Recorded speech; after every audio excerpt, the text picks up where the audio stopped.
Welcome to the अभियान। दोस्तों, अभियान की यूट्यूब चैनल में आपका एक बार फिर से स्वागत है। आज हम लोग महात्मा गांधी के बारे में पढ़ेंगे। तो सबसे पहले हम गांधी के का परिचय देखेंगे, उसके बाद उनके द्वारा जो स्वतंत्रता संग्राम चलाया गया था, उनके द्वारा जो आंदोलन चलाया गया था, उन सारी बातों को देखेंगे। तो आइए थोड़ा परिचय देख ले गांधी के बारे में। तो महात्मा गांधी का पूरा नाम था मोहनदास करमचंद गांधी।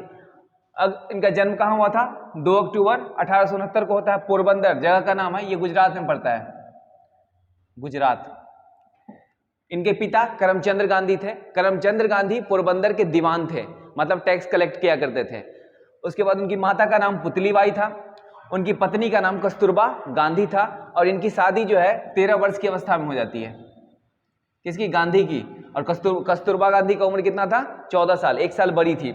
उसके बाद ये अपना जो शिक्षा दीक्षा है बेसिक, वो राजकोट में करते हैं और साथ ही साथ पोरबंदर में ही करते हैं। उसके बाद बैरिस्ट्री की पढ़ाई करने के लिए जाते हैं लंदन, और लंदन से बैरिस्ट्री की पढ़ाई पूरी करके आते हैं 1891 में। क्वेश्चन पूछते हैं कि ये बैरिस्ट्री की पढ़ाई करने के लिए कब गए थे? 1889 में जाते हैं और 1891 में भारत आते हैं। भारत आने के बाद ये यहाँ पे प्रैक्टिस करना शुरू करते हैं, और 2 जगह इंपॉर्टेंट है जहाँ पे इन्होंने प्रैक्टिस करना शुरू किया था, वो है राजकोट और मुंबई। लेकिन इनको सफलता नहीं मिली, मतलब ये अच्छा लवर अपने आप को प्रूफ नहीं कर पाए। बाद में एक नाम है दादा अब्दुल्ला, एग्जाम में पूछा जाता है। दादा अब्दुल्ला का केस लड़ने के लिए महात्मा गांधी जाते हैं दक्षिण अफ्रीका। दक्षिण अफ्रीका कब जाते हैं? 1893 में। ईयर बहुत इंपॉर्टेंट है, एग्जाम में पूछा जाता है। 1893 में दादा अब्दुल्ला केस लड़ने के लिए दक्षिण अफ्रीका जाते हैं, और वहां पे जाने के बाद उन्होंने देखा कि वहां पे रंग भेद की नीति बहुत ज्यादा है। गोरे और काले लोगों में विभेद किया जाता है, फर्क किया जाता है, उनका शोषण हो रहा था। और ये चीज इनको खुद देखने को मिला कब? जब ये प्रिटोरिया जा रहे थे। फर्स्ट क्लास टिकट लिए थे और ट्रेन में बैठ के ये प्रिटोरिया जा रहे थे, डरबन से प्रिटोरिया। उस समय इनको ट्रेन से धक्का मार करके अंग्रेज बाहर कर देता है। ये कंप्लेन करने के लिए जाते हैं, वहां पे कंप्लेन नहीं हो पाता है। फिर ये लंदन में कंप्लेन करते हैं जाकर के, वकील थे, केस किया। उसके बाद सरकार को माफी मांगनी पड़ी थी इनसे। तो ये है हमारा रंग भेद की नीति। अब इनको यहाँ दक्षिण अफ्रीका में लगने लगा कि यहाँ पे हमें रंग भेद की नीति के खिलाफ आवाज उठाना चाहिए, और ये आवाज उठाते भी हैं। उसके लिए एक ऑर्गेनाइजेशन का स्थापना करते हैं जिसका नाम है नटाल कांग्रेस। क्वेश्चन पूछा जाए नटाल कांग्रेस कब बना था? तो 1894 में नटाल कांग्रेस की स्थापना होती है। लोगों को जोड़ने का काम करते हैं इससे। और ये क्या था? रंग भेद नीति के खिलाफ जो है लोग आवाज उठा रहे थे, और यहाँ तक जो है गांधी सक्सेस भी होते हैं। उसके बाद ऐसा कहा जाता है कि गांधी 1915 में आते हैं। 1893 में गए, 1915 में। ऐसा बिल्कुल नहीं था। ये 1901 में फिर आते हैं। कहाँ? भारत आते हैं। 1901 में भारत आते हैं, और एक अधिवेशन कांग्रेस का हो रहा था, उसमें जाकर के बैठते भी हैं। अधिवेशन देखा उन्होंने, और क्वेश्चन पूछे कि सबसे पहला अधिवेशन गांधी ने कब अटेंड किया था? तो 1901 में। मतलब भारत आते जाते रहते थे, ठीक है। उसके बाद भारत आने के बाद फिर से ये दक्षिण अफ्रीका जाते हैं अपने फैमिली को लेकर के, मतलब कस्तूरबा गांधी और अपने बेटे मनीलाल को लेकर के जाते हैं। कहाँ? दक्षिण अफ्रीका। क्योंकि उस समय वहां पे ये आंदोलन कर रहे थे, और वहां पे सबसे पहले पूछा जाए कि सबसे पहले सत्याग्रह का प्रयोग कहाँ किया गया था? तो सत्याग्रह का प्रयोग सबसे पहले किया गया था साउथ अफ्रीका में। सत्याग्रह 1906 में। 1906 में सत्याग्रह का प्रयोग करते हैं गांधी। अभी हम गांधी का इंट्रोडक्शन देख रहे हैं कि गांधी का जो छोटा मोटा आंदोलन था, साथ ही उनका परिचय देख रहे हैं। इसके बाद हम लोग आगे देखेंगे उनके द्वारा जो भारत में आंदोलन चलाया गया है। मतलब अभी गांधी साउथ अफ्रीका में ही है, वहां छोटे मोटे आंदोलन करते हैं और सक्सेसफुल हो जाते हैं उसमें, ठीक है। तो आइए आगे हम देखते हैं कि उनके द्वारा एक बुक इंपॉर्टेंट जो लिखा गया वो कौन था।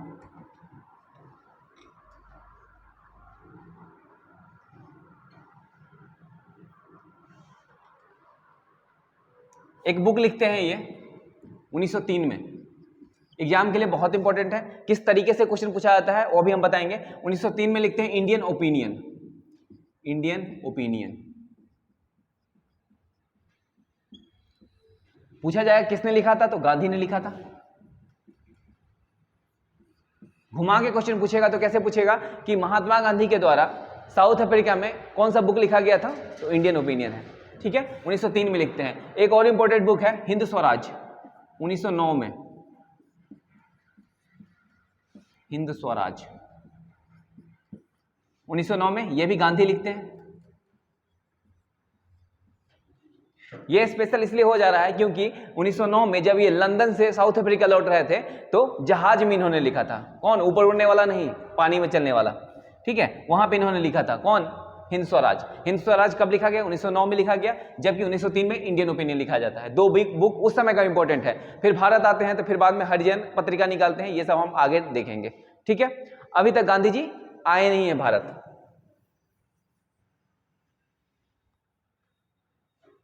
अब गांधी आते हैं भारत, कब आते हैं? 9 जनवरी 1915 को गांधी इज बैक। गांधी आ गए इंडिया। इंडिया आते हैं इसलिए इसी दिन 9 जनवरी को आज भी प्रवासी भारतीय दिवस मनाया जाता है। प्रवासी भारतीय दिवस क्वेश्चन पूछा जाता है, प्रवासी भारतीय दिवस कब मनाया जाता है? 9 जनवरी को मनाया जाता है हर साल। और 9 जनवरी को क्यों मनाया जाता है? क्योंकि गांधी इंडिया आए थे उस दिन, ठीक है। अब 9 जनवरी को जब गांधी इंडिया आएंगे तो यहां पे उनकी मुलाकात गोखले से होती है। क्या नाम है? गोपाल कृष्ण गोखले। और गोपाल कृष्ण गोखले को ये राजनीतिक गुरु मान लेते हैं। क्वेश्चन पूछा जाता है कि महात्मा गांधी के राजनीतिक गुरु कौन थे? तो गोपाल कृष्ण गोखले थे।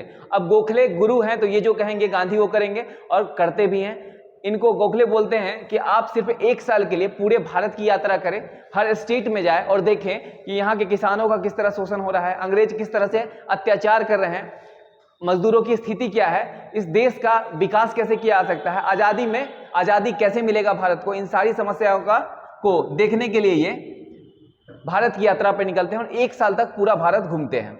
और एक बात और, जब गांधी 1915 में भारत आते हैं उस समय गांधी 1914 से 1918 तक चला था प्रथम विश्व युद्ध, फर्स्ट वर्ल्ड वॉर।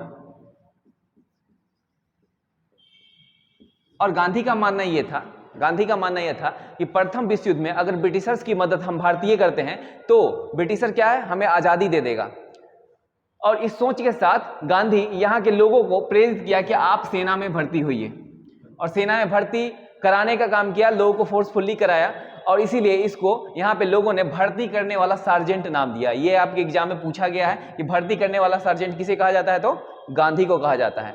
ये सब घटना हो रहा है 1915 में, ठीक है। 1 साल के लिए ये घूमते हैं पूरा भारत, और पूरा भारत घूमने के बाद इनको पता चला कि हाँ समस्या क्या है। उसके बाद 1916 में ये साबरमती आश्रम की स्थापना करते हैं। क्वेश्चन पूछा जाता है ये भी, साबरमती आश्रम की स्थापना कब होती है? 1916 में होती है। 1916 में एक और इंपॉर्टेंट कांग्रेस का अधिवेशन होगा, लखनऊ अधिवेशन। उसको लखनऊ पैक्ट के नाम से भी जाना जाता है। और वहां पे गरम दल और नरम दल एक साथ आ गए थे, मतलब जो वो 1907 में अलग अलग हो गया था वो एक साथ आ जाते हैं। साथ ही साथ मुस्लिम लीग भी कांग्रेस के साथ मिल जाता है। क्वेश्चन ये भी पूछा जाता है कि कांग्रेस में जो नरम दल और गरम दल है उसको मिलाने का काम कौन किया था? तो बाल गंगाधर तिलक और एनी बेसेंट, ये 2 नाम है, ठीक है। कांग्रेस अधिवेशन कब का? 1916। क्वेश्चन पूछा जाता है कि 1916 की कांग्रेस अधिवेशन की अध्यक्षता किसने की? तो अंबिका चरण मजूमदार। अंबिका चरण मजूमदार जो थे अध्यक्षता कर रहे थे। गांधी जी भी वहां पहुंचे। और बिहार से एक बहुत इंपॉर्टेंट नाम है, आपके एग्जाम के लिए भी बहुत इंपॉर्टेंट है, नाम है, और ये किसान के नेता थे और ये चंपारण के रहने वाले थे। ये पहुंचते हैं लखनऊ गांधी से मिलने के लिए, और इनका नाम था राजकुमार शुक्ल। राजकुमार शुक्ल मीटिंग अटेंड करने आते हैं लखनऊ। किसका? कांग्रेस का मीटिंग हो रहा था। राजकुमार शुक्ल कब? 1916 में। 1916 में लखनऊ में जाके गांधी से मिलते हैं। और चंपारण में एक समस्या था जिसका नाम था तिनकठिया पद्धति, मतलब तिनकठिया सिस्टम। और तिनकठिया सिस्टम क्या था? 3/20, यानी किसी के पास 20 कट्ठा जमीन है ना, तो 3 कट्ठे जमीन पे नील की खेती कराया जाता था। किस चीज की? नील की खेती कराया जाता था, नील की खेती। और ये जो उपज वाला पार्ट था, जैसे किसानों के पास जो उपज वाला क्षेत्र था, वो 20 कट्ठा होगा, उसमें 3 कट्ठे पे करना था, जहां फर्टिलिटी अच्छा था। और इसकी नील की खेती करने के बाद ना इसका जड़ बहुत लंबा हुआ करता था, जिसके कारण यहाँ पे वो उपजाऊ क्षेत्र बाद में नहीं रहता था, मतलब फर्टिलिटी बिल्कुल खत्म हो जाता था। इसीलिए लोग नील का खेती नहीं करना चाहता था। लेकिन यहाँ पे जो जमींदार थे वो जबरन नील की खेती करवाते थे और जमींदार के ऊपर ब्रिटिशर्स थे। ब्रिटिशर्स किसानों से बात नहीं करते थे, वो जमींदार से बात करते थे। जमींदार क्या था, किसी एक खास एरिया जो है, कोई खास क्षेत्र को ब्रिटिशर्स के द्वारा किसी खास लोगों को दिया जाता था और उस क्षेत्र से टैक्स वसूल करके जमींदार किसको पे करता था, अंग्रेजों को पे करता था। तो ये थे जमींदार, और जमींदार ऊंची जाति का होता था, अमीर प्रवृत्ति का था, मतलब पैसे वाला हुआ करता था। अब जमींदार जो है किसानों का शोषण करने लगा और जबरदस्ती उससे क्या है, नील की खेती करवाता था। मान लेते किसी के पास कम जमीन है तो वो अपने खाने पीने के लिए कोई खेती करेगा, जैसे गेहूं की खेती, चावल की खेती हो गया, मगर उसे जबरन नील की खेती कराया जाता था और उसके पैसे भी नहीं दिए जाते थे। मतलब 100% शोषण हो रहा था। कहाँ, चंपारण में। और राजकुमार शुक्ल जो है जाके गांधी से मिलते हैं, यहाँ की समस्या जो थी वो गांधी को सुनाते हैं। फिर गांधी जो है चंपारण आने के लिए तैयार हो जाते हैं और वो चंपारण आते हैं कब, 1917 में। 1917 में। और यहाँ जो आंदोलन हुआ था उसको बोलते हैं चंपारण आंदोलन। चंपारण आंदोलन।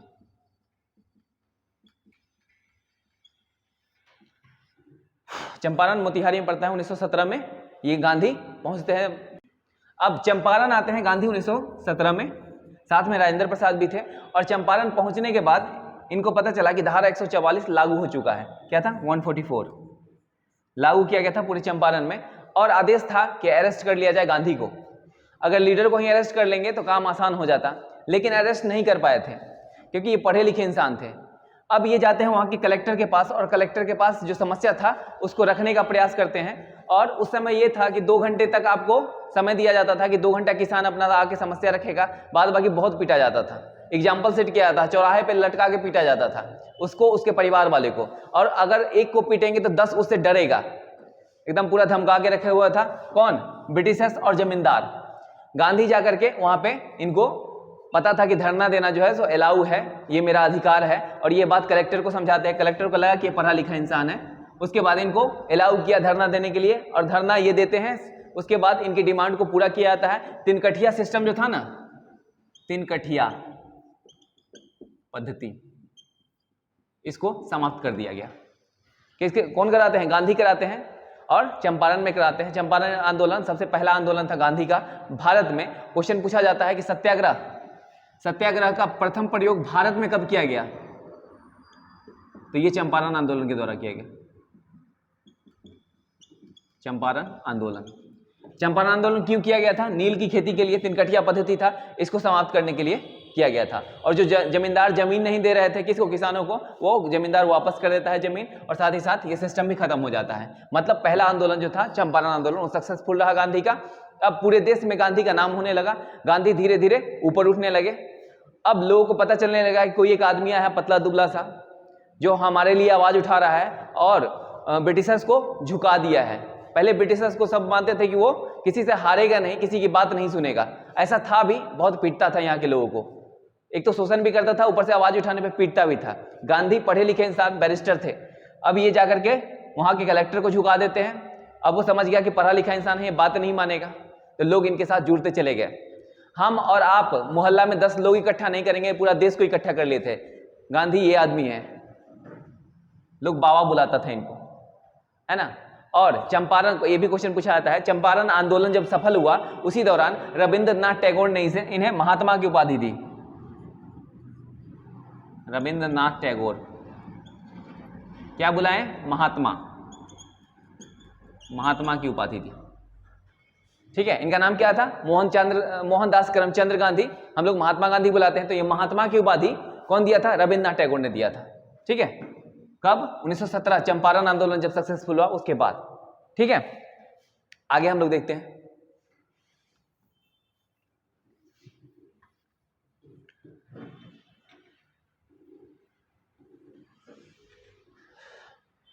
अब गांधी जब फेमस होने लगे तो इनके द्वारा एक और आंदोलन चलाया जाता है, अहमदाबाद मील आंदोलन। मील मजदूर आंदोलन भी कह सकते हैं। ये 1918 में होता है। यहां समस्या ये था ना कि अहमदाबाद में जो कॉटन फैक्ट्री था उसमें, अगर तत्काल समय की बात करें 1918 का, तो उसमें प्लेग फैला था। प्लेग जितना दिन तक था उस समय तक कंपनी के द्वारा बोनस दिया जाता था। किसको दिया जाता था, यहाँ के वर्कर्स को, काम करने वाले को बोनस मिलता था, लेकिन प्लेग खत्म हो गया तो कंपनी का मालिक जो था वो बोला कि अब हम बोनस देंगे नहीं तुमको। लेकिन लोगों को ये लग रहा था कि 1914 से 18 तक विश्व युद्ध हुआ है और विश्व युद्ध होने के कारण यहाँ पे महंगाई बहुत ज्यादा बढ़ गया था, हमको जितना बोनस मिलता था ना वो बोनस हमको मिलना चाहिए।